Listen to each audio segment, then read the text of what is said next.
ẹni tí sànábì kódà ń tẹ́ àláti àwọn abala tó bá da tó bẹ́ kò sí ẹ̀ṣẹ̀ ń bẹ̀ ráyà tó lè ṣe ni pé ó ṣe àrùdù ẹ̀ ó gbé lórí ọ̀rọ̀ ọlọ́run ọ̀rọ̀ Nábì Muhammad sallallahu alaihi wasallam tó bá dé ọ̀rọ̀ ìṣèdájọ́ ọ̀rọ̀ ọlọ́run ọ̀rọ̀ Nábì ló ìṣèdájọ́ kì í ṣe àlá rẹ̀ gbá àlá lásán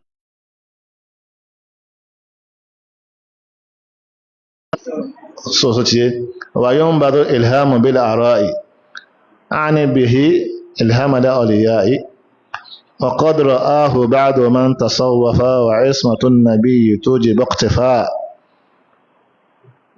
so Ànábì sallallahu alaihi wasallam ní tó bá pé an bá sọ̀rọ̀ kan báwọn pé wọ́n sọ kan báwọn wahyu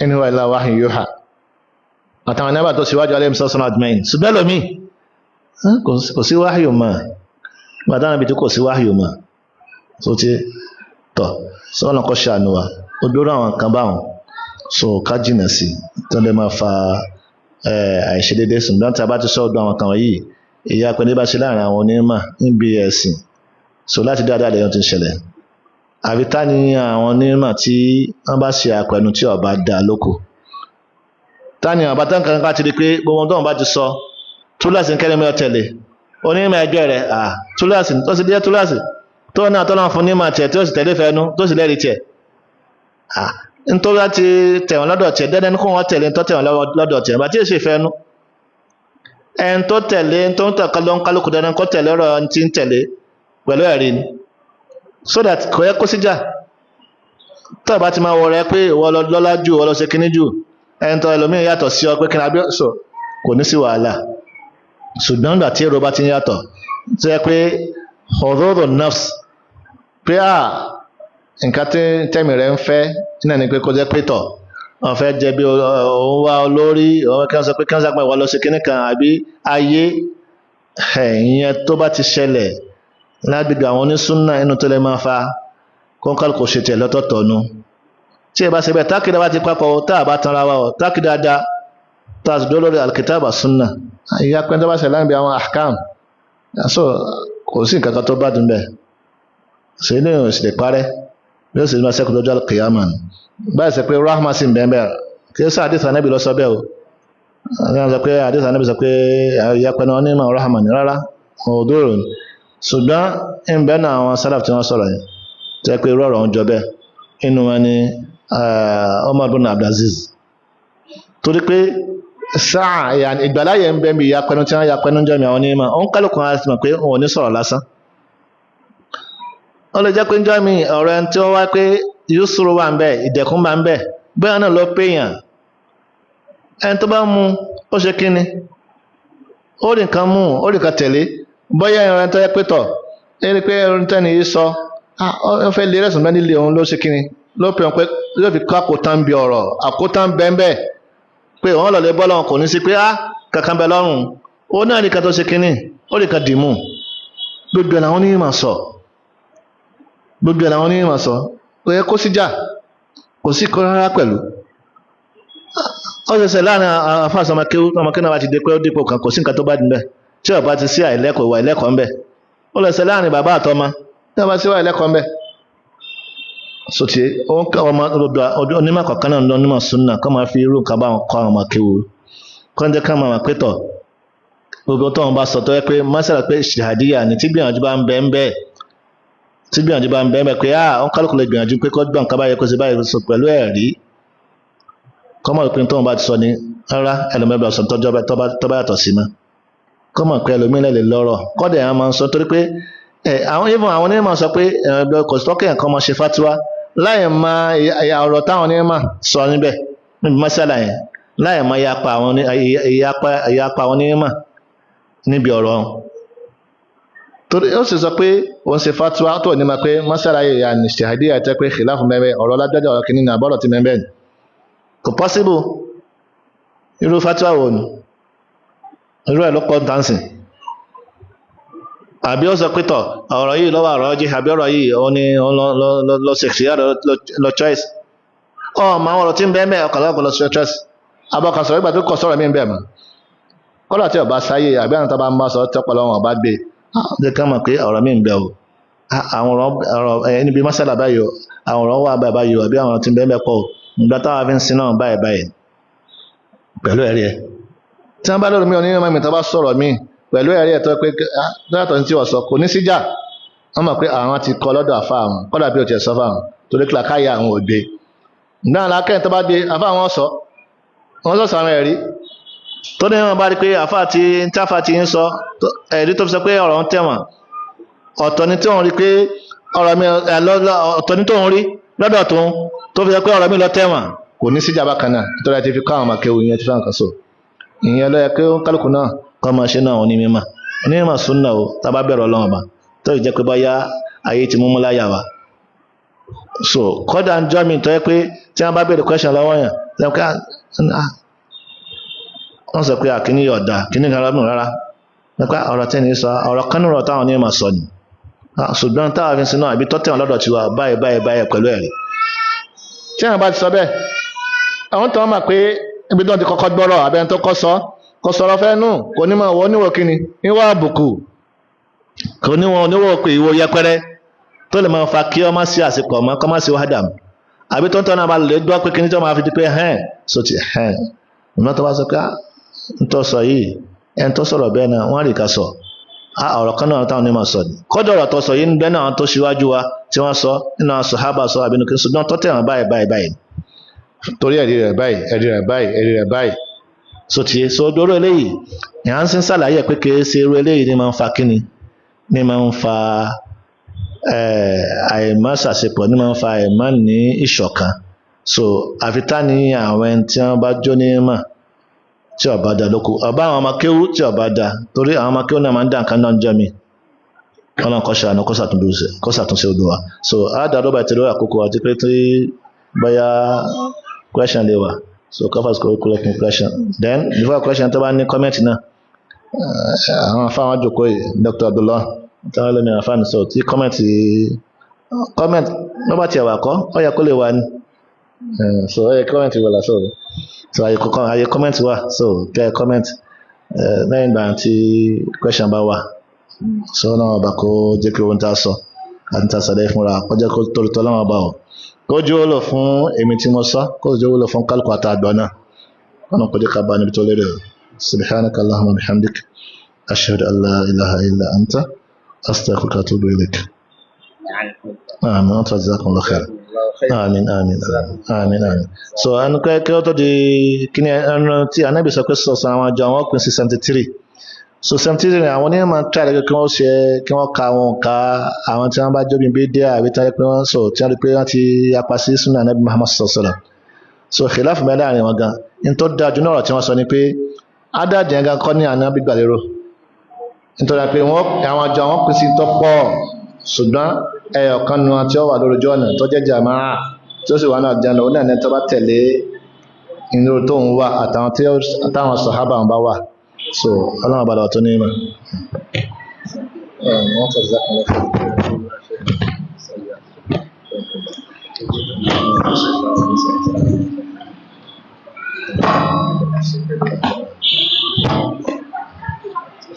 alhamdulillah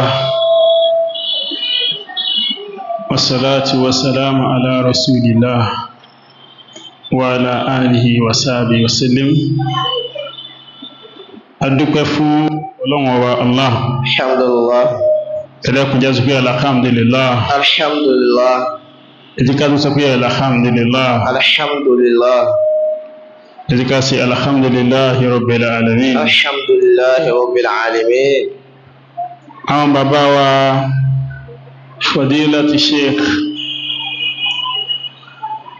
Abdulwahab Ajiya kí má fi Allah wọ́n ní mọ̀bálàgọ̀ fí mọ̀bálàgọ̀ ni tọ́dá kí yọkù sheikh gana àfàlàlá wọn pè bẹ́ẹ̀ ní ẹ́sà fàlàlá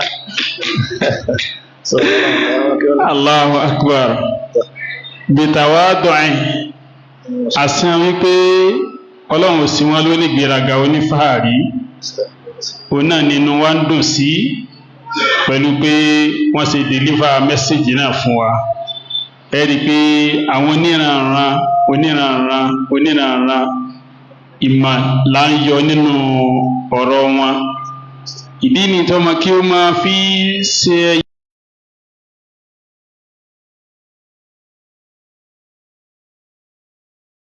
Ọlọ́run ọba Allah tó ní gbogbo ẹ̀mí lọ́dọ̀ tí ó lálẹ́ fún mọ́sàbá fi bá yín lò. Àmín. Ẹ dákun já sí amínà. Àmín. Husnul Khatima ọlọ́mọ́sàbá ṣe fún yín. Àmín. Suhul Khatima ọlọ́mọjọ jẹ́ ti yín. Àmín. Ọlá ìní kú Ọlọ́run ọba Allah.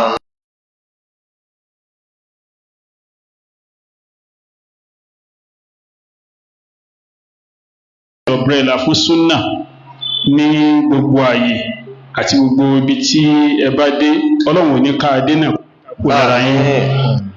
Àwọn ìmọ́lẹ̀ oríṣiríṣi ló wà, àwọn ọ̀brẹ́là oríṣiríṣi ló wà, àwọn aṣíwájú oríṣiríṣi ló wà, àwọn àkó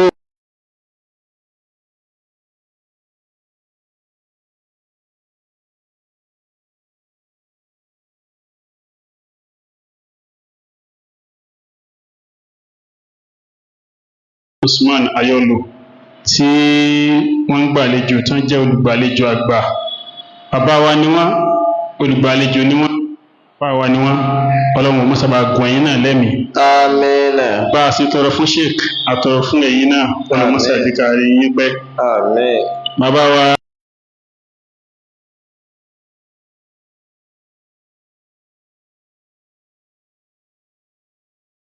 Àmín ni rárá, ọmọ wọn ni ọmọ ni Al-Amin. Bàbá gan ni wọ́n jẹ́ bàbá tán jẹ́ jádù fún Al-Amin.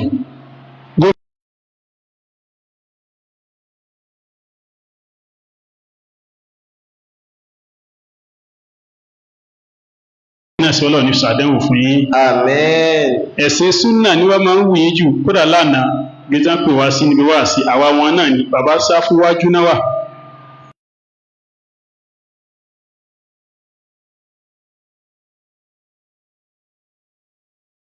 A máa rí níjọ́ ní Masjid al-Haq àwọn àti Professor Abdulrazak Abdulmajid Alaro, àwọn bàbá náà ni wọ́n tún gbà wọ́n lálejò. So irú báyìí là ń tọrọ àtẹ̀yìn màmá wa àtàwọn bẹ́ẹ̀ náà ọlọ́mọsàbà gùn ilé mi lórí dáadáa. Àmín.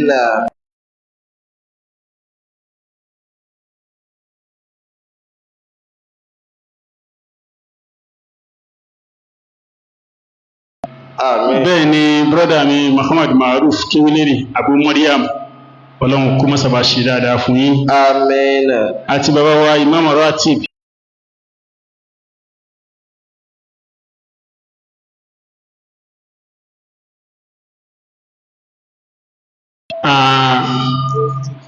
A ṣe àwọn ẹ̀kọ́ kékeré níwájú àwọn àfáwà tó jẹ́ kùtébù lọ́dọ̀ àwọn ọmọdé tó jẹ́ tùlẹ́ìbù náà. Èyí jẹ́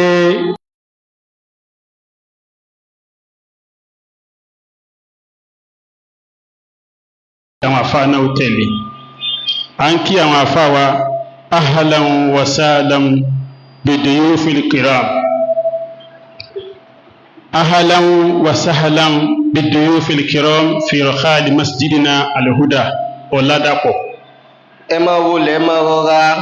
Ẹ̀yin tó jẹ́ pé ẹ̀yin ni àlejò wa tó jẹ́ pé àlejò alápọ̀nlé tọ́lọ́run bá àgígé láti pọ́n yín lé sí mọ́sálásí wa, mọ́sálásí Al-Huda, mọ́sálásí Alhaji Jimoh Ọ̀làdàpọ̀.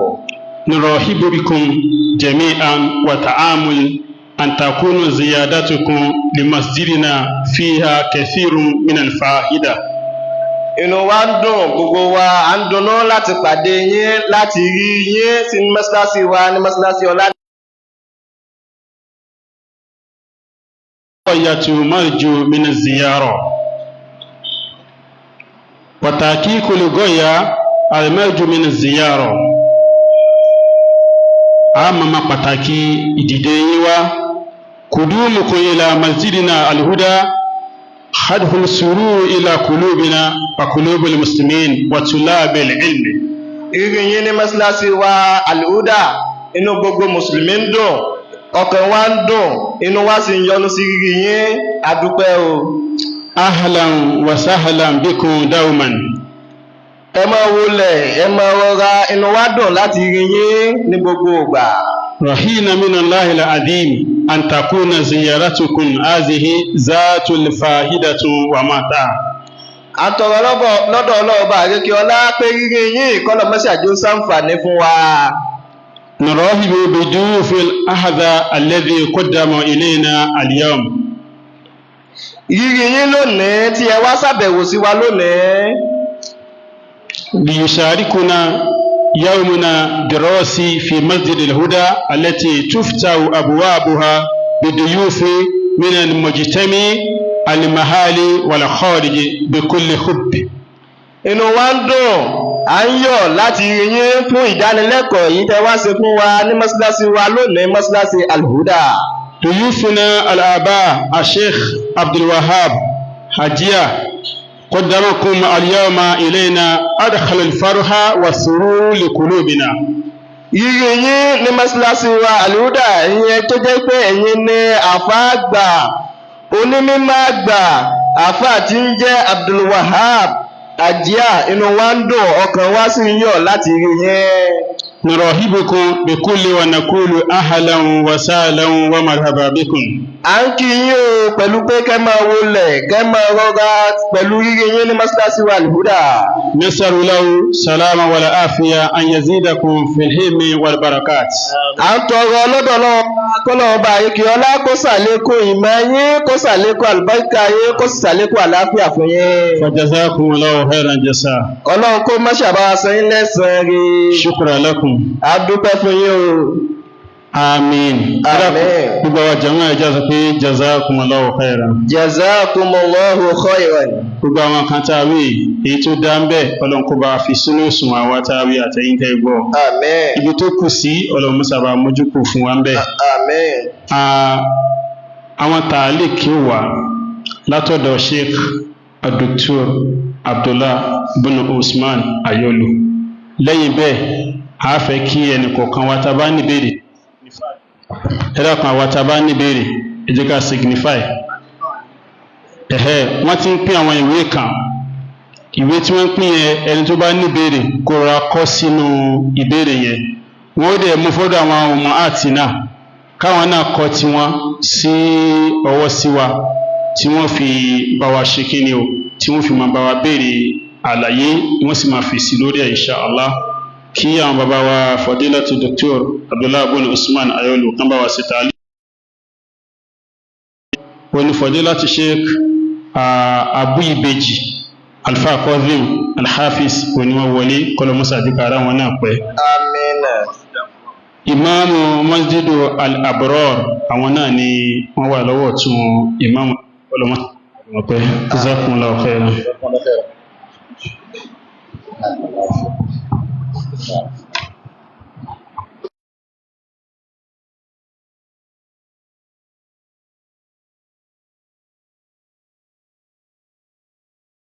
رسول الله وعلى آله وأصحابه ومن والاه أشهد أن لا إله إلا الله وحده لا شريك له وأشهد أن محمدا عبده ورسوله صلى الله عليه وعلى آله وأصحابه الدين وسلم تسليما كثيرا. أما بعد فيا إخواني في الله السلام عليكم ورحمة الله وبركاته.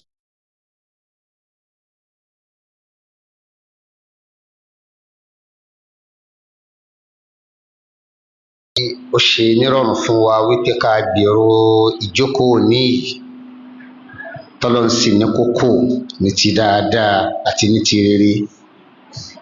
àwọn àfáà wa tá a fẹ́ rí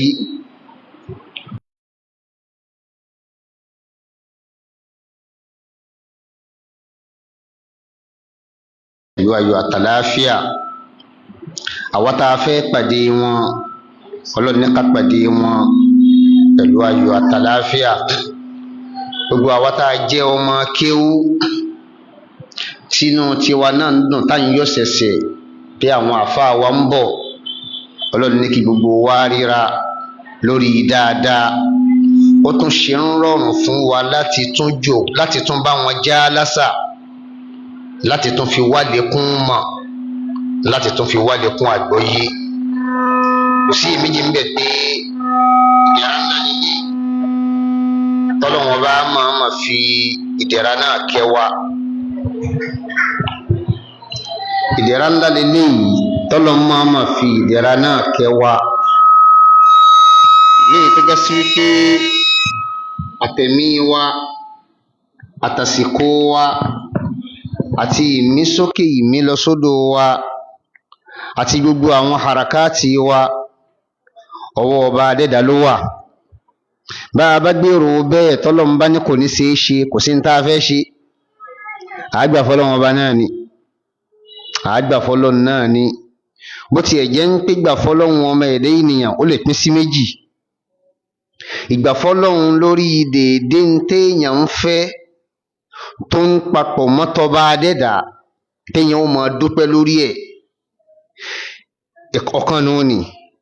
Ìgbà fọlọ́run pé tá a bá gbà fún kí la fẹ́ ṣe, tá a bá gbà fún níbo la fẹ́ lọ, tá a là á rojú ẹ̀ fún. Fa'alun lima yurid, òun lọ́ba tí máa ṣe ń tó bá fẹ́ púpọ̀.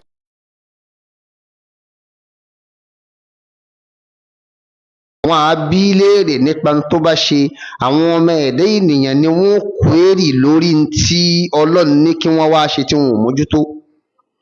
Ọlọ́run tó wájá sí pé ó ká Allahumma lakal hamd hamdan kathiran tayyiban mubarakan fi. Ọlọ́run mọ́sá gbà ní ọpẹ́ fún wa, Ọlọ́run kò sì gbà lẹ́yìn fún wa. Ọlá ìpè méjì Ọlọ́run ọba tí kó wá wọlé ọpẹ́ tá ń dá yìí náà, kó wọlé yíyìn tá ń yìn, ìgbé tóbi tá ń gbọ́ bá mi tóbi. Ọba tó ṣọ́ àwọn àfáà wa débí láyọ̀ àtàlàáfíà pẹ̀lú dùnnú àtayọ̀, k'Ọlọ́run túnbọ̀ bá ní sọ wọn padà sílùú Ìlọrin pẹ̀lú dùnnú àtayọ̀, kó sì bá ní jẹ́ kí wọ́n darí sọ́dọ̀ àwọn ará ilé wọn saliman ghaniman. Ọlá ìpè méjì Ọlọ́run.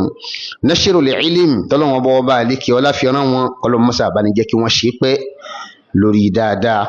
Ọlá ìpè méjì Ọlọ́run ọba. Ọlá la hawla wa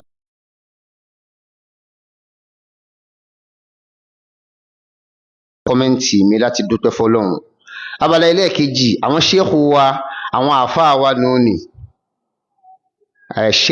Sheikh Fadilatu Sheikh Abdul Wahab Ajia, bá a ti ṣe mọ bàbá sí láti dáadáa nu. Àwọn làwa dé sí lọ́wọ́ nígbà tá a sọ̀kalẹ̀ sí Al-Jami'atul Islamiyya bil Madinatil Munawwara.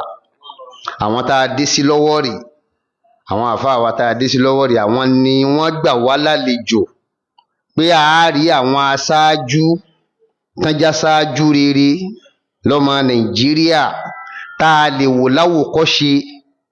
Torí pé irú àyè yìí oríṣiríṣi èèyàn lọ́wọ́ bá pàdé ńbẹ̀. Ẹlòmíì ó bá tẹ̀sìn wá, ẹlòmíì ó bá tayé wá, bó tiẹ̀ ti lè jẹ́ ń pé fọ́ntó ẹ̀sìn ló gbé jáde, ó lè di nǹkan míì mọ́ lọ́wọ́. Ṣùgbọ́n nínú àwọn tá a rí láwòkọ́ṣe eré, láwòkọ́ṣe dáadáa tá a dé sí lọ́wọ́ ní Jamia Islamiyya, àwọn ṣéèkù wa ni. Wọ́n sì rè wá pẹ̀lú àánú àtàtìlẹ́yìn Ọlọ́run ní rírè tó yanrantí. Mo lérò pé kò ṣẹ̀ṣẹ̀ nídìí kí n máa tú u. Nígbà tí wọn náà bá ti ń rí dèdè irú wa yìí pẹ̀lú àánú Ọlọ́run àti irúfẹ́ gbogbo àwọn tí Ọlọ́run ní kí wọ́n jọmọ kéwú lọ́dọ̀ wọn, àwa yìí kéwú lọ́dọ̀ wọn. Lẹ́yìn kéwú ti kíláàsì pé à ń kẹ́kọ̀ọ́ nínú kíláàsì, lẹ́yìn èèyàn àtúnláwọn tíra tí èsè méní, tí èsè méjì, tí èsè mẹ́ta. Ìjókòó halkọ wọn ní Al-Masjidu Nabawi, àádìjọ máa ń jókòó ẹ̀ ni. Àádìjọ máa ń jókòó ẹ̀ ni. A bá jókòó lọ́dọ̀ àwọn mashayikhu, àwọn àfáà wa, àwọn àfáà wa táwọn tó jẹ́ táwọn náà tọ́ wá ń ka pé ibi tẹ́ ẹ máa jókòó sí rè. Sheikh Muhammadul Mukhtar Shinqiti hafidhahullah. Tá a bá jókòó pẹ̀lú wọn tán, a tún darí sí halkọ ti àwọn sheikhu náà.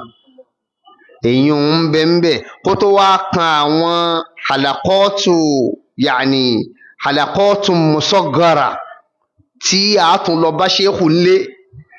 Ṣé mọ̀ pé ẹni tó bá mọ tó ń wá, wa man ya'rifil matluba yahqiri ma badal. Ẹni bá mọ pàtàkì tó ń wá, gbogbo tí ò bá fẹ́ fi tọrẹ láti pé kí n tó ń wá yẹn lè fi tẹ̀ lọ́wọ́, kò ní kakún kankan. Àtúmọ̀ lọ bá ṣéèkù lé. ojú ọ̀nà wọn sì wà maftuh pàápàá jùlọ fún gbogbo talibul ilm. Àátún jókòó pẹ̀lú wọn ní privacy wọn tún ṣàlàyé àwọn ẹ̀kọ́ fún wa. Ó tún láwọn tírà tá ń gbà. Alálejò sì ní sheikh ọlọ́rẹ̀ lọ́lọ́wọ́n ọba ṣe wọ́n onípẹ̀lẹ́ ìròyìn kan fi ròyìn àfáà wa jòròyìn tí ànábì wa Muhammad sallallahu alayhi wa sallam tó fi ròyìn al-Ashajju Abdul Qais. Al-Ashajju Abdul Qais yóò jẹ́ kan náà àwọn sọ̀hábà. Ó jẹ́ olórí àwọn wafdu Qais tí wọ́n wọ Madina wá láti pa àwọn fẹ́ wá gba Islam. Ìgbà tí wọ́n wá dé, òjíṣẹ́ Ọlọ́run wá ń sọ fún olórí wọn yìí al-Ashajju Abdul Qais, ó ní inna fika la khaslatayn yuhibbuhumallah al-hilmu wal-ana. Ó ní ìwà méjì ń bẹ lára rẹ̀, ìwà méjì ń bẹ lára rẹ̀ tọ́lọ́run bá nífẹ̀ẹ́ sí méjèèjì. Alákọ̀ọ́kọ́ al-hilmu, ìnífaradà. Gbólóhùn al-hilmu gẹ́gẹ́ báwọn àfáà wa ti ṣe fi kọ́ wa, ó tún gbópọn ju asọ́bùrù lọ. Al-hilmu ń jẹ́ asọ́bùrù wa ziyada. Asọ́bùrù ní èdè Lárúbáwá sùúrù náà ló ń jẹ́ bẹ́ẹ̀. Mọ́ta bá ní al-hilmu ó ń túmọ̀ sí pé sùúrù yẹn ń bẹ ń bẹ, àtẹ̀mára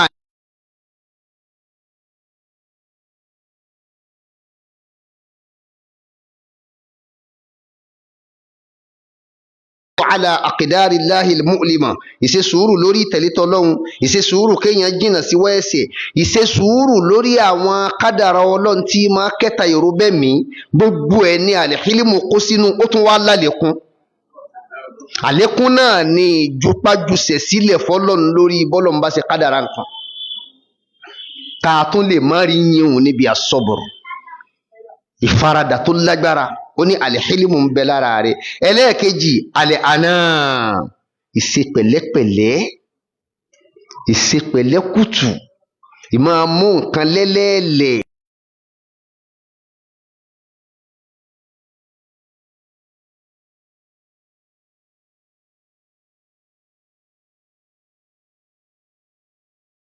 Ìwà pẹ̀lẹ́pẹ̀lẹ́ kùtù Ọlọ́run ní kó máa bẹ lára rẹ̀. Nàbí àsálàm tó sọ̀rọ̀ yìí fún òjíṣẹ́ Ọlọ́run bá sọ̀rọ̀ yìí látàrí pé ńgbà tí àwọn wáfùdù Qaisi dé, gbogbo wọ́n tara ṣàṣà wá bá òjíṣẹ́ Ọlọ́run sàṣálàm. Gbogbo wọn sáré lẹ́ni tí wọ́n ń sáré tẹ̀léra wọn. Ànábì ò rí ìfarabalẹ̀ tó yẹ káàrí lára ẹni, kò rí lára wọn. Ìgbà wọn wá dé, ìgbà tí Ashajju Abdul Qaisi wá dé, ó ń so ràkúnmí rẹ̀ mọ́lẹ̀, ó pa koríko fún un, ó ṣèyún un tán, ó túnra mú, òun fẹ́ lọ pàdé àfẹ́ẹ̀sìn àwòkọ́ṣe eré wa, ẹni Ọlọ́run ọba ṣe láláàánú fún gbogbo ayé. Ó túnra rẹ̀ mú, ṣera rẹ̀ lọ́jọ́, ó ẹsẹ̀ wá ń lọ bá Nàbí sallam. Ìgbà tó wá lọ́dọ̀ òjíṣẹ́ Ọlọ́run wá fi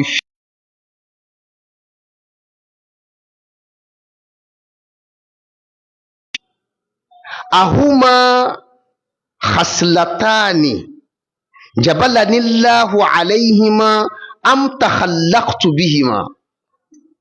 Ó ní ìwà méjì tó ní ń bẹ lára mi yìí, ṣé ìwà méjì kan ni tó jẹ́ ń pé Ọlọ́run ọba dá mi lórí ìwà méjèèjì náà, àbí mo tiẹ̀ gbìyànjú àti adapt ẹ̀ àti fi kọ́wàwù lọ́dọ̀ àwọn tí wọ́n bí mi láti juwe.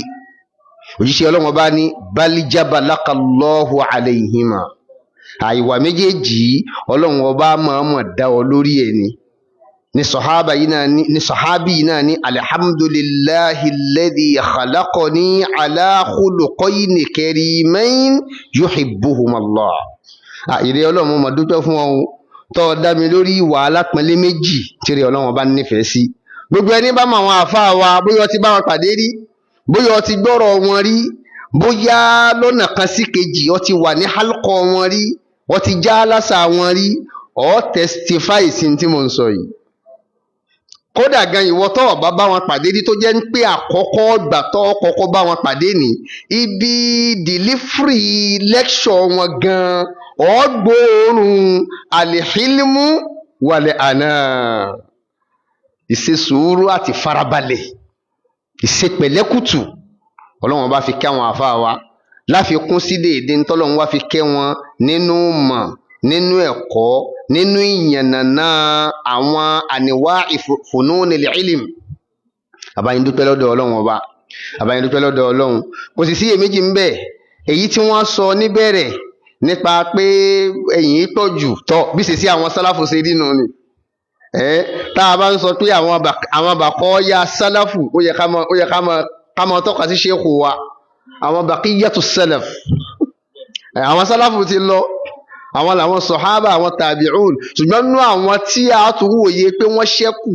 látàrí ipá wọn náà ń tọ́ ipasẹ̀ wọn la nuzakki ala Allahi ahada walakin nahsibuhu kadhalik à ń nìran kan táwọn àfa wa náà bàkọ́ ya sálàfù ni wọn òun ló fà á táwọn náà fi sọ orun tán sọ yìí àwọn sálàfù bí wọ́n ṣe máa ń ṣe nu èwo ni tẹ̀ ń sọ èwo ni tẹ̀ ń sọ yìí èwo lẹ́yìn yìí bí ẹ bá ṣe pé kí la jẹ́ ìyẹn ló fà á tó fi jẹ́ ń pé Umar ibn al-Khattab ló fi ń sọ nú ọ̀rọ̀ rẹ̀ pé nahnu qawmun adilla fa'azzana Allahu bil islam ìjọ tó yẹpẹrẹ ni wátà àjámọ̀ nǹkan kan ìsìláàmù yìí náà lọ́lọ́run ló fi gbé wa tóbi ní táwọn àfáàní tọ́ka sínú so eléyìí yóò sì jẹ́kọ̀ọ́ ńlá fáwa tullabul ilm pàápàá jùlọ alùsùnà ẹgbẹ́ mi yé dáadáa bó sì yẹ káwọn àfáà ṣe náà ná ṣeun ó jẹ́kọ̀ọ́ ńlá fáwa tullabul ilm pàápàá jùlọ alùsùnà àìyí mọ́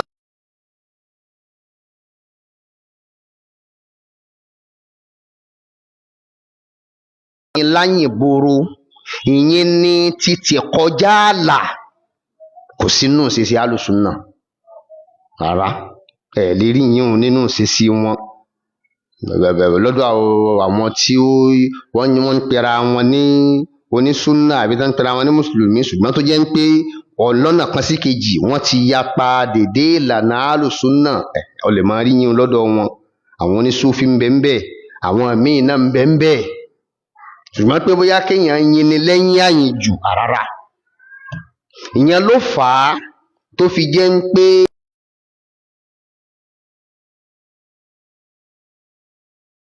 láti máa ka tírà tá ń pè ní qasidatul burdatul madih tó lóun fi yin ànábì Muhammad sallallahu alayhi wa sallam kò wà recommended rárá tírà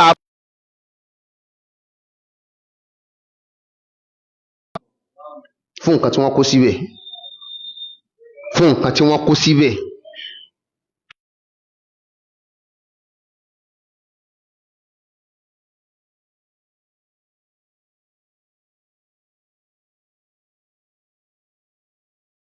táwọn ní olùgbòkọ́lọ́n tó wá sọ pé ìtírà ilé yìí kìí ṣe ìtafà aṣọ alùsùnà máa ń kà kò wà recommended rárá nígbà tí ó sọ̀rọ̀ rẹ̀ ó ní fa inna min judika dunya wa darrataha wa min ulumika ilmu lawhi wal qalami olóhun yin ànábì ó ní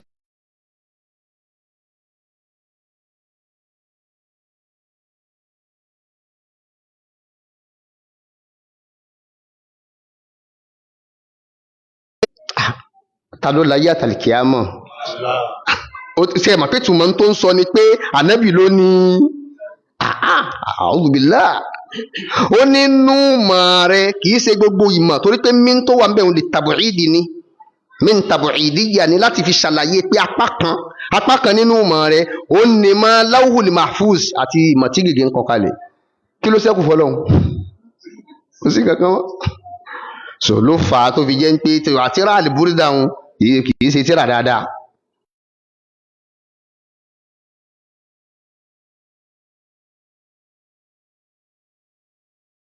sọ síbẹ̀ nínú ẹ̀yìn àyíníbóró fanabi asalam ó sì tako ntànàbí sọ òun ló fà á tó fi jẹ́ pé gbogbo àwọn àfáà alùsùnà máa ń tako kẹ́kẹ́ máa yin wọn ó tako tó jíṣẹ́ Ọlọ́run ọba sọ kí ni tó jíṣẹ́ Ọlọ́run ọba sọ sallallahu alayhi wa sallam ó ní la tatiruni kama atirati nasara Isa bin Maryam fa innama ana abdun faqulu abdullahi wa rasuluhu ntànàbí fi kọ́ wa nù ntó yẹ káwa náà dúlé lórí nù ẹ má yìn mí lẹ́yìn àyìnbóró báwọn Nasara ṣe ṣe fún Isa ọmọ Maryam tí wọ́n pè lọ́lọ́run tí wọ́n pè lọ́lọ́run mẹ́ta lọ́kan tí wọ́n pè lọ́mọ Ọlọ́run fa innama ana abudun ẹrú lèmi ṣe ẹrú Allahu akbar ẹrú Allahu akbar ẹni táwọn afáwa sọ̀rọ̀ kan lẹ́ẹ̀kan ó ń papọ̀ mọ́dé èdè tó jíṣẹ́ Ọlọ́run fi ń kọ́ wa ní àdìsí wọ́n ní tọ́ ká ní bó súnmọ́ gan kó jẹ́ pé bóyá tọ́ ẹ bá mọ kọ̀ọ̀kọ̀ wa ní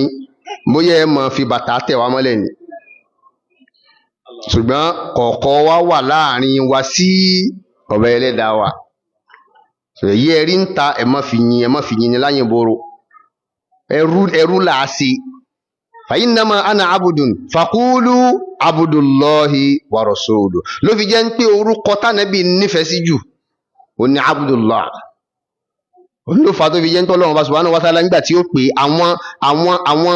àwọn ashraful khisal àwọn ìwà tó lágbára àwọn ojúṣe tó nípa tọ́lọ́run bá gbélé lọ́wọ́ abudu lọ́lọ́run bá pè ànábì Muhammad bẹ́ẹ̀ sallam nígbà tí ó sọ al-Qur'an kalẹ̀ nígbà tí ó mú rìnrìn al-Isra wal Mi'raj abudu ló pè àti bẹ́ẹ̀ bẹ́ẹ̀ lọ sókè la fẹ́ lò ń bẹ́ẹ̀ a kàn ń sọ eléyìí kó tún lè tún fi jẹ́kọ̀ọ́ fún wa ìjókòó alùsùnnà ó yàtọ̀ sí ìjókòó míì ṣùgbọ́n bá sọ̀rọ̀ àwọn àfáà wa ọ̀rọ̀ mízàn tọ́lọ́run fún wọn nínú dáadáa nínú ìmọ̀ nínú ẹ̀kọ́ kó lè fi jẹ́kọ̀ọ́ fún àwọn ọmọ kéwú náà lákàn ní bùkátà sí tó ti yẹ báyìí ní ìsìn kì í ṣe pé bóyá ìyìn àyìnbóró kó má tún wá fẹ́ kó sínú ìkọjá ààlà tí ò yẹ kó rí bẹ́ẹ̀ eléyìí jẹ́ kọ́mẹ́ǹtì mi ẹlẹ́ẹ̀kejì ẹlẹ́ẹ̀kẹta gẹ́gẹ́ bí mo ṣe sọ lẹ́ẹ̀kan pé gbogbo wa ọmọ kéwú la jẹ́ ní ọ̀dọ̀ àwọn sheikh ọmọ kéwú la jẹ́ tí a sì gbàmọ̀ lọ́dọ̀ wọn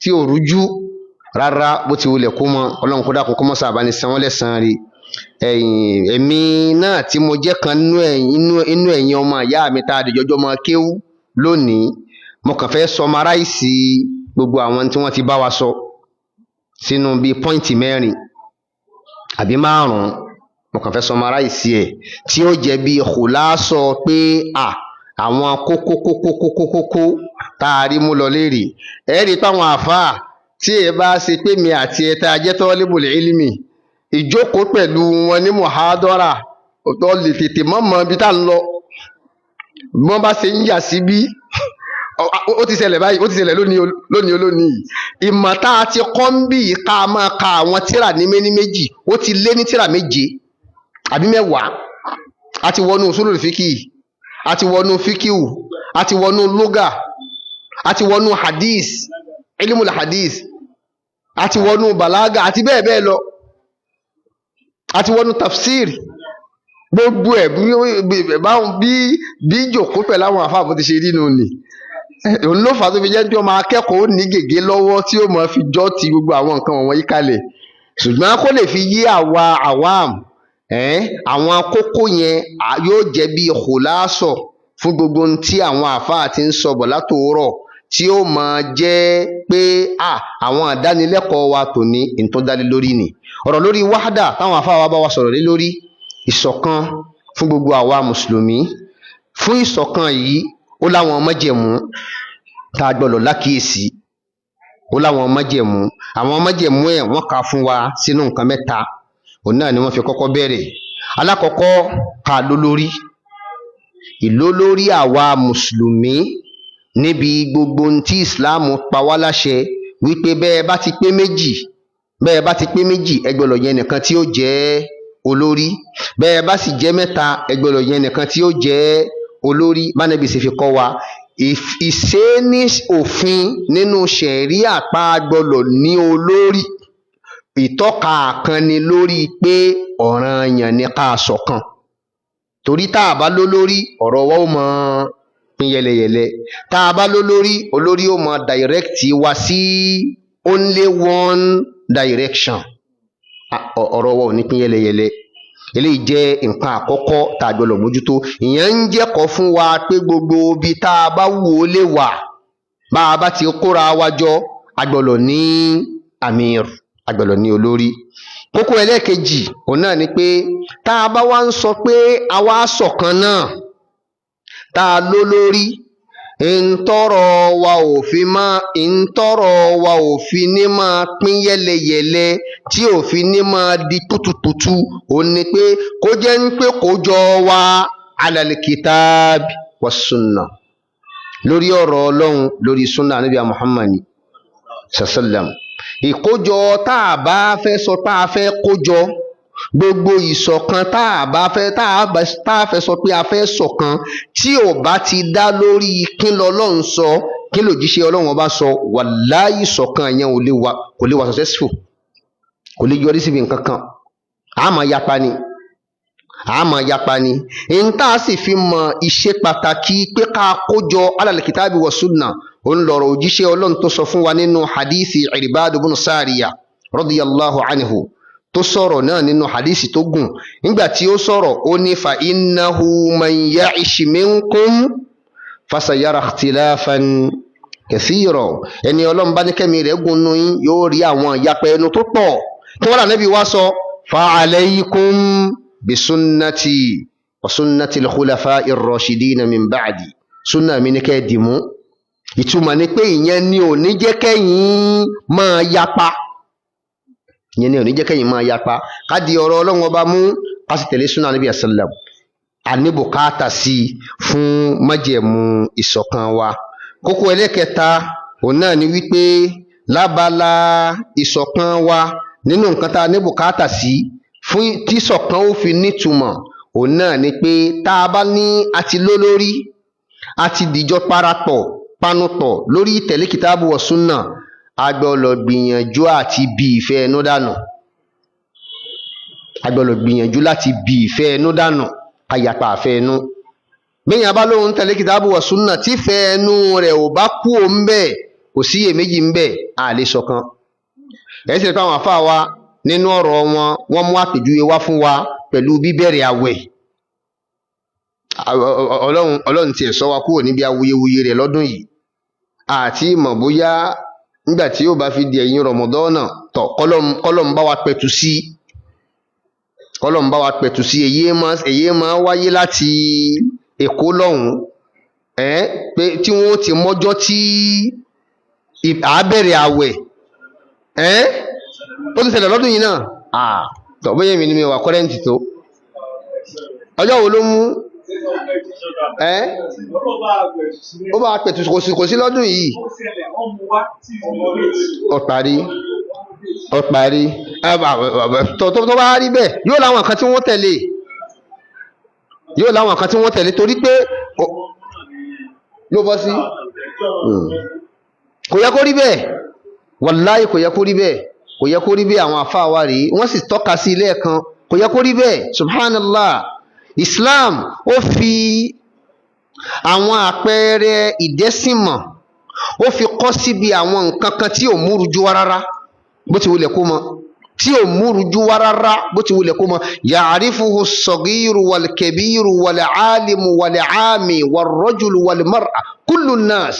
Torí pé Islam ń àdírẹ́sì gbogbo ayé, wọ́n àdírẹ́sì everybody. Tó bá ti wá rí bẹ́ẹ̀, in tí everybody ó lè ní access sí láti lè fi gbọ́ ohun tí Islam ní kó o ṣe yé, ó ní Islam fi àwọn ìdájọ́ rẹ̀ kọ́.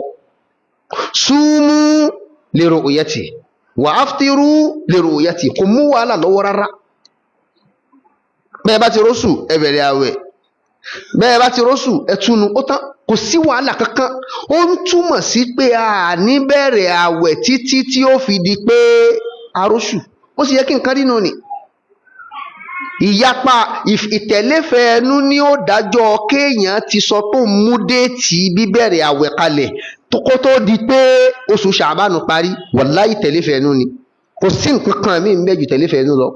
Torí ká ló ń tọ̀ ń bá ń tẹ̀léfẹ́ ẹnu ni lódodo àti lótìtọ́, kò bá tẹ̀lé ìntànẹ́bí Muhammad sallam irú ẹni bẹ́ẹ̀ ó sì dìsáàfù ká tẹ̀lé wàláhì kò dìsáàfù ká tẹ̀lé ní gbogbo ọ̀nà òun ló fi jẹ́ pé gbogbo àwọn tí wọ́n jẹ́ àwògáàdù bẹ́ẹ̀ ni mo fi gbogbo ẹnu pè wọ́n bẹ́ẹ̀ àwọn àwògáàdù àwọn àwòhámù àwọn tí wọn ò ní direction pé ibi táwọn ń lọ rèé ibi wọn bá dà wọ́n sí ni tí wọ́n ń tẹ̀lé irú ẹni báyìí tọ̀ à ń bẹ lọ́hùn kọ́lọ́hùn kó dákun àtàwọn àti àwọn tá ń tẹ̀lé kọ́lọ́mùsàbá ní dáhùn ojú wọn padà sójú ọ̀nà súnà kó sì fẹsẹ̀ tiwa náà nínú ẹgbẹ́ gbẹ́yìn kò yẹ kálámọ̀dé ọ̀rọ̀ rí bẹ́ẹ̀ rárá bó ti wulẹ̀ kó mọ́ subhanallah a ṣe lè máa tẹ̀lé nìkan ní tẹ̀lé afọ́jú tó sì jẹ́ ń tọrọ ọlọ́run ọba ọ̀rọ̀ òjíṣẹ́ ọlọ́run bá ń bẹ ńlẹ̀ kí lèmi àti ẹ fẹ́ràn níwájú ọlọ́run Abdullahi ibn Abbas radiyallahu anhu wọ́n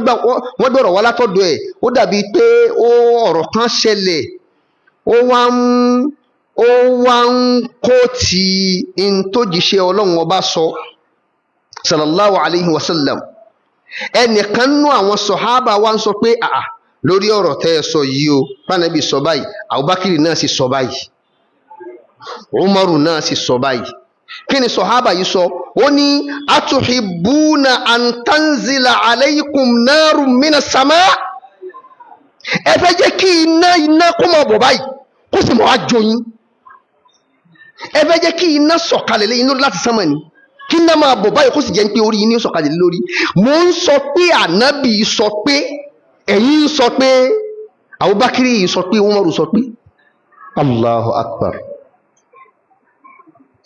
tó ń ti pé Abubakar àti Umaru náà Ànábì sì ní ká tẹ̀lé wọn ó ní alaykum bi sunnati wa sunnati l-khulafa'i r-rashidin ṣùgbọ́n tó bá ti jẹ́ ń pé a ti rọ́rọ̀ Ànábì àgbọ̀rọ̀ tí wọ́n sẹ́gbẹ́ kan ni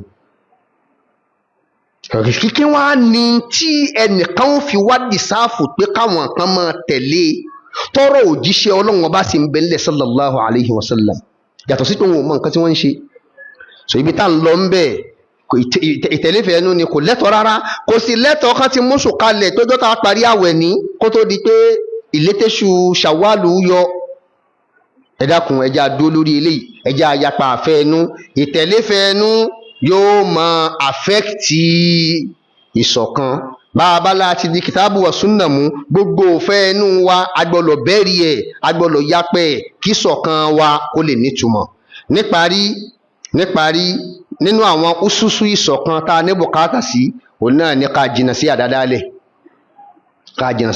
nínú ẹ̀sìn tádádálẹ̀ bá ti wà nínú ẹ̀sìn kò sí iyèméjì ń bẹ kò sí bí ṣọ̀kan ṣe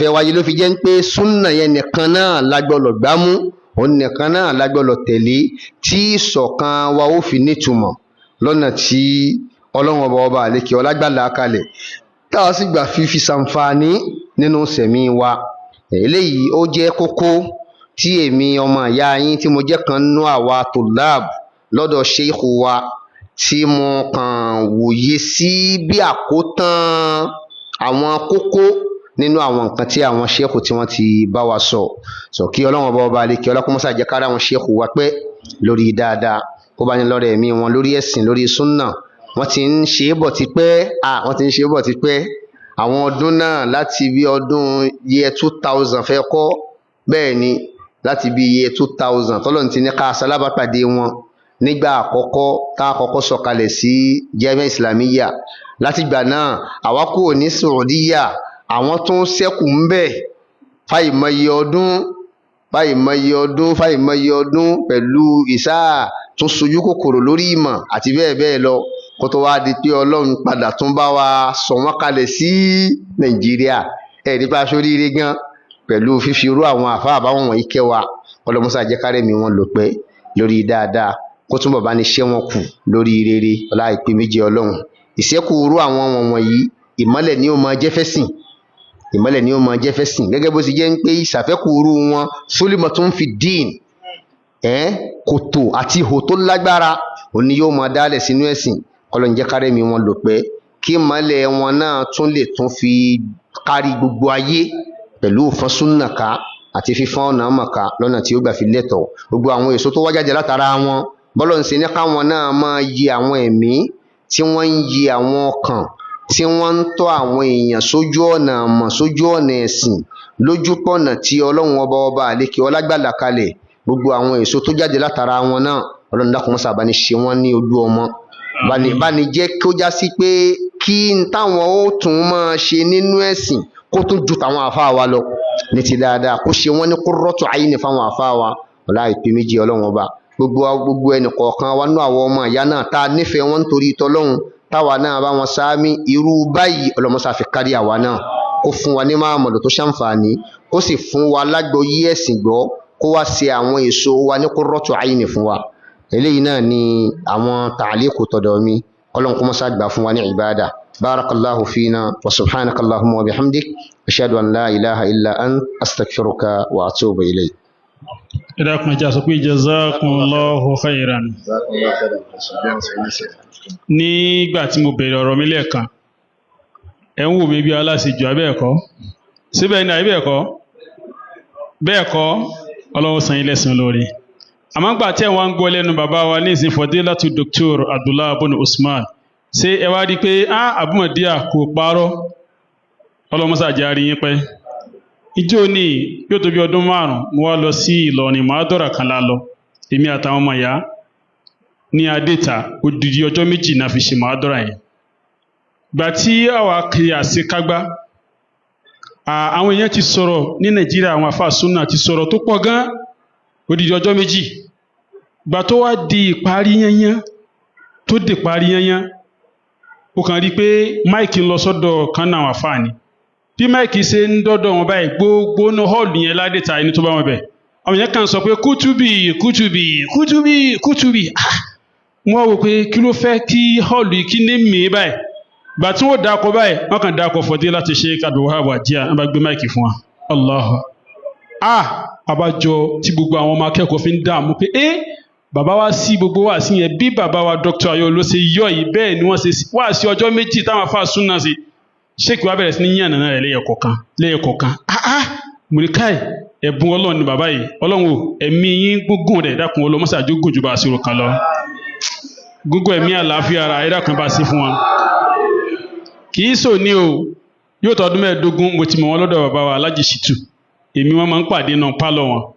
Wọ́n wá fà mí lọ Abumadiya ní Sheikh ní Abumadiya, ẹ̀yin lálejò, ẹ̀yin lẹ́ ń gbà wá lálejò ní èmi àti Sheikh bó ni mo ṣe súnmọ́ tó tu léèbù ọmọ kékeré nínú mà, àmọ́ wọ́n ìfojú pààyàn rẹ̀ wallahi. Àbíbò ní imam níjọ́ tá a lọ fún wa ní ìtọ́bùdáwà, Sheikh tí wọ́n ń ṣe báyìí, wọ́n ń ṣe wá lálejò mi ní Abubasit nǹkan lágbà lálejò ìlú Ọ̀fà gan orí wọn ò gbé.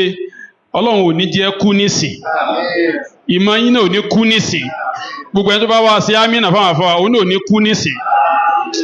Bí sínú mi ṣe ń dùn tó bá ṣe rí wọn lónìí, máa tí mo lè fi wé, àmọ́ ọba tó ní wá lè bá mi dúpẹ́ fún wọn jù báyìí lọ. Ẹ dákun bá ń sọ pé jazakumullahu khaira. Ẹ wí lẹ́ẹ̀kan sí. Èyí tí màá wá tọrọ, Sheikh wọn ò lè má kọ́ mi kí ó ń jọ jímọ̀jímọ̀, wọ́n sì máa ń kọ́ mi kí ó ní jímọ̀jímọ̀, wọ́n máa ń kọ́ mi kí kádàkùn wọ́n má tún gbàgbé mi kí n tún máa rí kí kọ́ sí lọ́dọ̀ wọn lọ.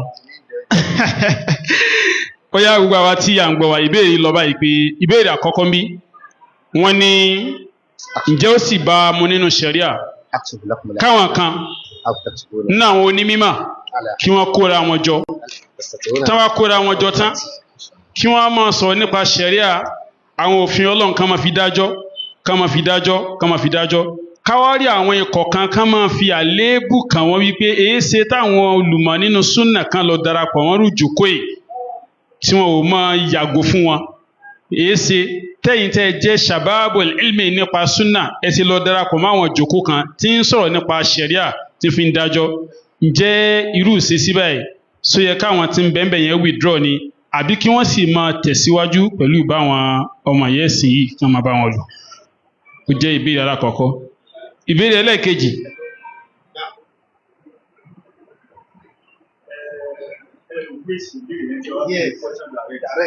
Ok, ó dá báyìí.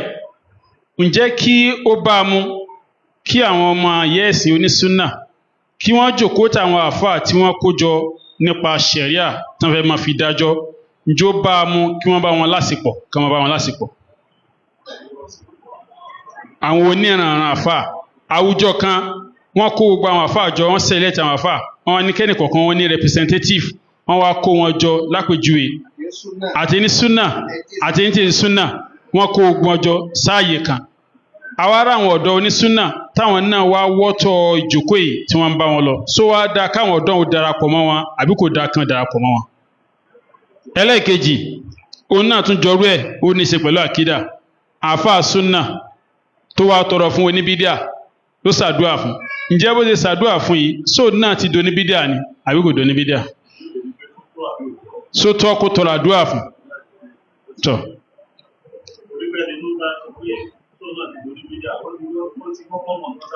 síwájú kó tó máa béèrè yes àbí òtọ́ asana ọlọ́run san yín lẹ́san lórí. ẹnì kejì tún ẹlẹ́kẹta ó ní kí ni ọkùnrin kókó na ìyàwó oníyàwó sódà nínú ẹ̀sìn kó na kò yàn á ní ẹ̀wọ́ òkè alẹ́ ẹ̀wọ́ sàlẹ̀ sódà kí ọkùnrin ọlọ́kùnrin ó ní ìyàwó oníyàwó. àwọn èèyàn gan sọ pé ha ẹ̀wọ̀n orí ẹ̀ sáà má jẹ́ káwé ẹ̀yìn já wọ́n kọ́ ni àwọn dòkítọ̀rù ń kọ́. Now eléyìí ni what is the difference between tajud and rakateni fajiri? kí ni yàtọ̀ tí ń bẹ láàrin tajud àti rakateni fajiri?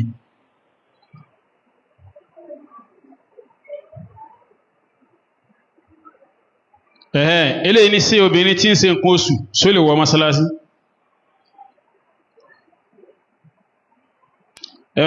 ẹni tún kọ́kọ́ tiẹ̀ sókè question kò nídìí. n tó fẹ́ sọ ó ní pé àfáà méjì tí wọ́n ń jà ẹ bá pẹ̀tì sú wọn nínú. béèrè ẹ̀ nù ẹ̀yin náà rẹ́rìn kí láhàmù tó fàjà sí àkídà ni àbí màmálà tàbí àbọ̀njà sí tí ò yí wa, àbọ̀njà sí ìyàwó ṣé kàbíkọ́ sí àbábẹ́jì. ó sà ní ká pẹ̀tù sí wọn kùn, ó ní kí ṣé kí ó pọ̀ wọn ó sọ àwọn àwọ̀ sọ. eléyìí kọ ìbéèrè kan, ó ní àdìsí kan wà tí ṣé kíkà fún wa lẹ́ẹ̀kan ń pé àwọn Yahudi wọ́n pín sí 71, àwọn Nasara wọ́n pín sí 72, àwọn Mùsùlùmí á pín sí 73. ń pé àwọn wá rí àwọn bọ́dà kan, àwọn ọmọ ìyá kan tá ń gbé Sunni ni wọ́n ń pera wọn ní Sunni, wọ́n ń pàpì mára wọn ní jamaat, wọ́n ń pè ní jamaat ṣoṣo, wọ́n ń pera wọn ní jamaat ṣoṣo. Ahli Sunna ẹ má bínú àwọn oníbèrè ni o. ṣé àwọn táwọn pera wọn ní jamaat yìí, táwọn náà pera wọn ní jamaat yìí, sáwọn náà sí wọ́n wà lìjánà ni? ìbéèrè náà sáwọn náà wọ́n wà lìjánà ni? ẹ dákun tí a bá ti fẹ́ kọ béèrè ẹ kàn máa go straight to the point so that kò ní máa dà wá láàmú. ẹni tó kọ béèrè yìí ó ti mà síwájú gẹ́gẹ́ bí ṣèkì mi ṣe sọ lẹ́ẹ̀kan, ó sì fẹ́ dájọ́ kọ́lọ́mọjà sísè. ṣẹ̀wárí eléyìí eléyìí ti dá fúdà kalẹ̀ láàrin àwùjọ, wọ́n ti pè wá lẹ́ẹ̀mẹ́ta lónìí tẹ́lẹ̀tẹ́lẹ̀ àbí èmi àti imam àti sọ̀kalẹ̀ nínú ọkọ̀ tó ti ń pè wá. ìbéèrè yìí o ẹ bá dáhùn sí o, ẹ bá ti gún rédíò. ọlọ́run wá ṣeun, àwọn bàbá wa ní fèsì lé lórí alhamdulillah. wọ́n ní àfáà kan ó ṣe wá sí pé ọlọ́run ní ká má mutí àmọ́ a lè fi ṣèwòsàn. àfáà kan ó ní ọlọ́run ní ká má mutí èèwọ̀ ni àmọ́ a lè fi ṣèwòsàn. kí ni ìdájọ́ irú báyìí? ẹlẹ́ẹ̀kejì lábẹ́ ìbéèrè rẹ̀ wọ́n ní ǹjẹ́ a lè ṣe alhamdulillahi rabbil alamin ní sujud? sáà lè ṣe alhamdulillahi rabbil alamin ní sujud? naam. ẹlẹ́ẹ̀kẹta ẹni yóò sálámà sí sheikh ó sì dúpẹ́, ó ní a kí àwọn àlejò wa, ọlọ́run yóò san yín lẹ́san oore àmín. ó dà pé àdúrà náà ló sì. àhírá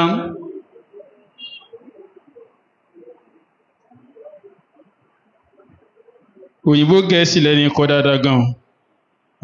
àwọn oníbàwò láti relate pẹ̀lú family member tó dislike sunna nabi sallallahu alaihi wasallam. àwọn family wa tí wọ́n gba ti sunna báwo la ṣe bá wọn lò, àwọn tí wọ́n bá gba ti sunna? ìbéèrè àkọ́kọ́ nù.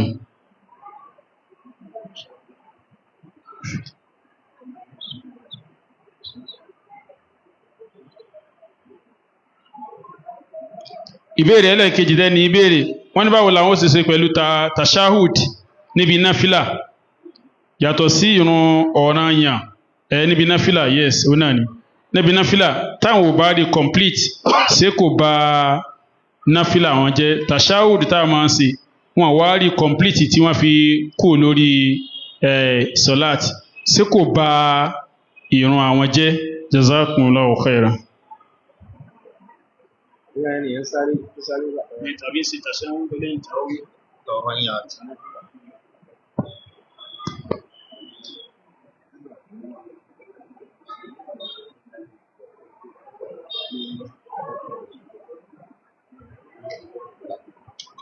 ẹ ṣe ṣe nínú àkọ́kọ́.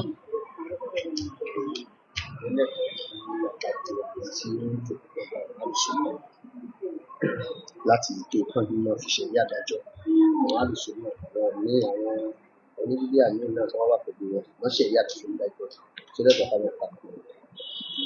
بسم الله الرحمن الرحيم الحمد لله رب العالمين والصلاة والسلام على سيد المرسلين وعلى آله وصحابته الأكرمين الأجودين وكل من اتبعهم بإحسان إلى يوم الدين أما بعد تندقوا فون دودوين لكن سيكون يكون على جواب كل بأطاعته الله سيئنا شاري أما يا متيما كمتيما سادوا فمي إمنا كم كي الله سيئنا شاري آمين وأنتم جزاكم الله خيرا so ìbéèrè tàkọ́tún rí pé ṣé ẹni tó jẹ́ ní súnnà táwọn àbìmọ̀ kan bá ń bẹ tí wọ́n kó wọn jọ àmì tí ló kó wọn jọ fún àlámọ̀rí ṣẹ̀ríà sótọ́ kí ẹni tó jẹ́ onísúnnà join wọn so ìdáhùn ni pé ó tọ́ tó bá jẹ́ pé wọ́n bá rí iṣẹ́ sí níbẹ̀ ó tọ́ lẹ́pẹ́ àti jẹ́ onísúnnà níbẹ̀ tí wọ́n jẹ́ onímímọ̀ sí ẹni pé kí wọ́n jẹ́ onísúnnà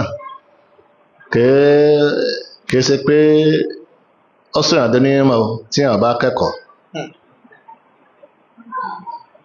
onísúnnà tí wọ́n bá kẹ́kọ̀ọ́ kò sọ́dọ̀ ní mímọ̀ àwọn onímọ̀ sọ pé as-sifatu la tanfi illa biddaha as-sifatu la tanfi illa biddaha ní tí wọ́n bá fi ròyìn yàn ṣé ní tí wọ́n bá fi ròyìn yàn sífà àti mawsuf ní tí wọ́n bá fi ròyìn àti tí wọ́n ròyìn kakalmatin wahida ọdọ àwọn náhù bí dọ́lọ̀ nǹkan so that sífà bákaná nǹkan tó tún lékún lórí tàà fi ròyìn tí a bá sọ pé imam so ọdún àtàtì ma máa ti mọ̀ pé imam masasi al-huda tí a bá sọ pé ẹni gíga ni wọ́n àbí wọn ọ̀gá púpọ̀ wọn ò sì kúrú ṣe àkẹ́ tí a fi sọ pé so tí a lọ́rọ̀ bá ń pè ní rọ́bìrún so tí ẹ̀hẹ́ so tí a bá sọ pé wọn ọ̀gá wọn kúrú wọn àgán ọkùnrin fi ròyìn wọn àbí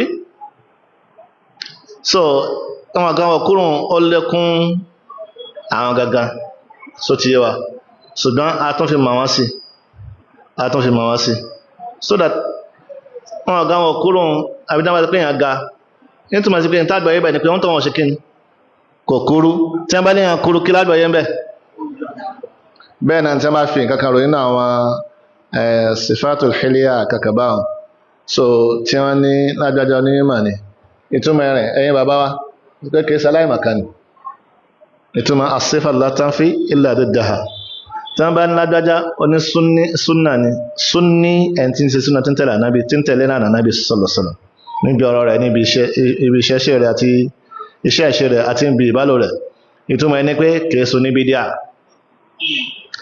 tó bá fẹ́ jó ní mímọ̀ yóò kọ́ mọ̀ mo fi sọ pé táwọn onísúnnà bá jẹ́ onímọ̀ lágbègbè ó yẹ kí wọ́n wọbẹ̀ torí wọ́n ní wọ́n fẹ́ fi ṣẹ̀rí àdájọ́ ní wọ́n ní wọ́n fi ṣẹ̀rí àdájọ́ kìí sáyà máa kí wọ́n fi dájọ́ ọ̀rọ̀ Ọlọ́run ọba ni torí pé ṣẹ̀ríà àìdájọ́ náà ṣẹ̀ríà ó ní masadir ó láwọn ibi tí a ti ń mú àwọn ìdájọ́ lápẹ́ ní masadir at-tashri' madarikul ahkam amaratul ahkam so bẹ́ẹ̀ àwọn orúkọ tó nípọ̀ so àwọn inú àkọ́kọ́ rẹ̀ náà ni al-Qur'an onísúnnà láti bàbára al-Qur'an kọ́ ha Qur'an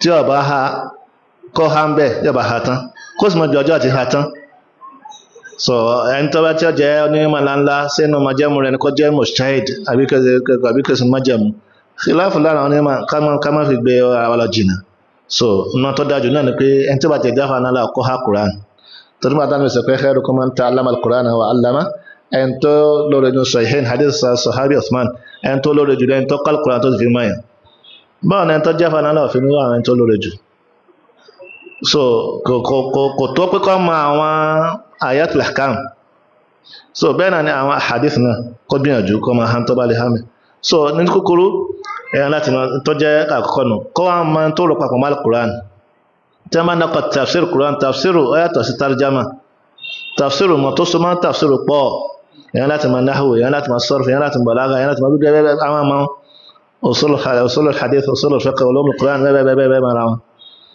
ilmul qira'at so tí ọba pé lára yàn kó tiẹ̀ pọ̀ kó try kó ní pípa mbẹ́ masdar àkọ́kọ́ nù kan àkọ́kọ́ tí wọ́n mọ̀ ọmọ dájọ́ bẹ́ẹ̀ náà náà sunna so bẹ́ẹ̀ náà ni àwọn àdájọ́ oko àwọn ọ̀nà tí wọ́n fi mú dájọ́ oko so ó ní sunna kí wọ́n gbìyànjú àti kẹ́kọ̀ọ́ tí wọ́n bá ní nǹkan bá wà lára wọn kí wọ́n má fi bẹ́ẹ̀lẹ̀ fún àwọn tí èso sunna nìkan kí wọ́n wọ́ bẹ̀ torí ìdájọ́ ṣẹ̀ríà àwọn pè so wọ́n lè ṣàlàyé ṣẹ̀ríà fáwọn yẹn pẹ̀lú ọ̀rọ̀ pẹ̀lú ìmọ̀ tí wọ́n ní ìyàtọ̀ tí ó wà láàrin wọn pẹ̀lú ẹlòmíì ni pé tí ìfẹ́ náà bá fẹ́ tẹ ẹlòmíì sọ nǹkan míì látàrí pé kò ṣe súnà ẹni tó yẹ pé ọlọ́run ní kan mọ̀nà tó ń dúró náà sánà Nábì Muhammad sallam pẹ̀lú ìmọ̀ tóun ní yóò lè ṣe kíni yóò lè tẹ tó jẹ́ tó yẹ kó sọ so ti ẹ̀hẹ́ ló jẹ́ pé Al-Imam Ahmad rahimahullah ó ní qawaidul ilm 4 àwọn pillars ìmọ̀ ní àwọn pillars àkọ́kọ́ ad-dal èkejì ad-dalil ẹ̀kẹta al-mustadil ẹ̀kẹrin al-mubayyin ad-dal so that ọlọ́run ọba tó sọ pé kásìbáyà sọ àtànábì sallallahu ad-dalil ọ̀rọ̀ ọlọ́run ọba ọbára nábì sallallahu so al-mubayyin ẹni tí ń sọ ànábì sallallahu ọgbọ́n ànábì làwọn aná máa jẹ so ẹni tí ọba jẹ́ àfáàní ẹnu àti àwọn sọ pé àwọn onímọ̀ ń pẹ́ ulul ilm àwọn onímọ̀ tó yẹ pé wọ́n ṣàlàyé ìdájọ́ fún àwọn èèyàn tí wọ́n jẹ́ mubayyin wọ́n ní jẹ́ pé kí wọ́n jẹ́ pé ẹni tí èso nífẹ̀ẹ́ nú àwọn tí mùsùlùmí lápàdùpà lórí wọn pé eléyìí